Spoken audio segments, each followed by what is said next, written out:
talk in my videos about consciousness and use the word process, and some of you have some idea what I'm talking about. Some of even become more confused, and I don't really get to any examples as well what I'm trying to say. And I just want to say I want to talk about what consciousness and how I come to view consciousness and how it is related to personality typing.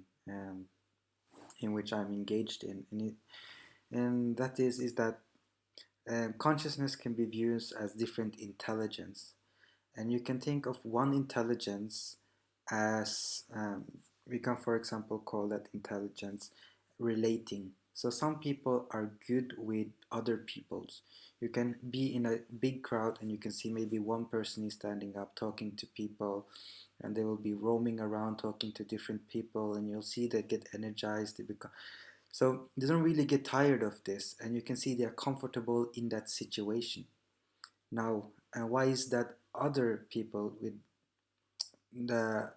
other people doing the same thing? You could see them getting tired, and maybe you can see they're a bit uncomfortable with doing this and so on.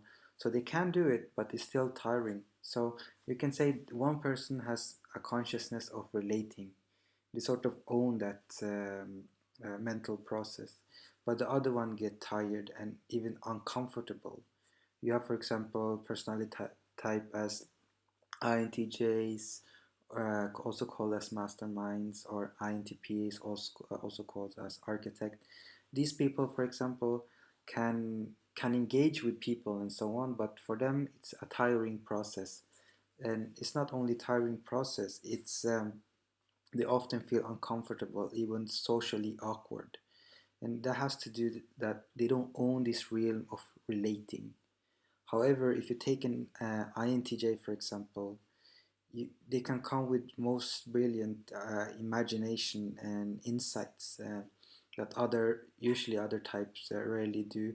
And it has to do what they have, for example, the conscious awareness of imagining, knowing. They, for example, they are very good um, at foreseeing the future because their brain are hardwired to do so.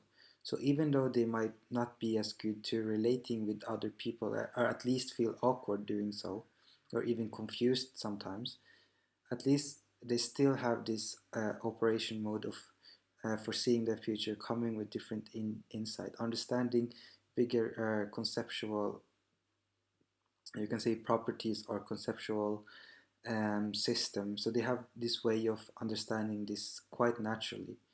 And the same goes for INTP. INTP, for example, the architect, has, for example, relating as their lower part of their consciousness, but they are very good with constructing internal model in their brain in order to understand the world, which is a unique model, which is you can't really compare to some um, objective measurement, or and somehow it's a framework they use to understand the world, and they're constantly revising this framework. And some of you cannot really relate to what I'm saying, and if you don't really relate to what I'm saying about making some internal model in your head, you're probably using analyzing consciousness, lower stack in your consciousness.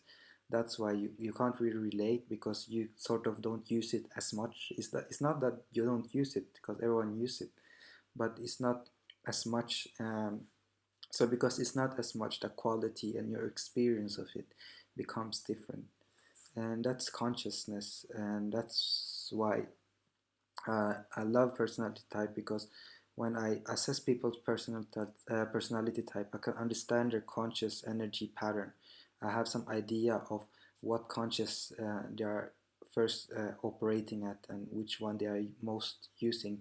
So I already know what will be less conscious for them, what will be awkward for them, what will they find confident, and what consciousness will they even go against that. You can see in relationship there are conflicts, and often conflicts happens because of personality type accessing different consciousness.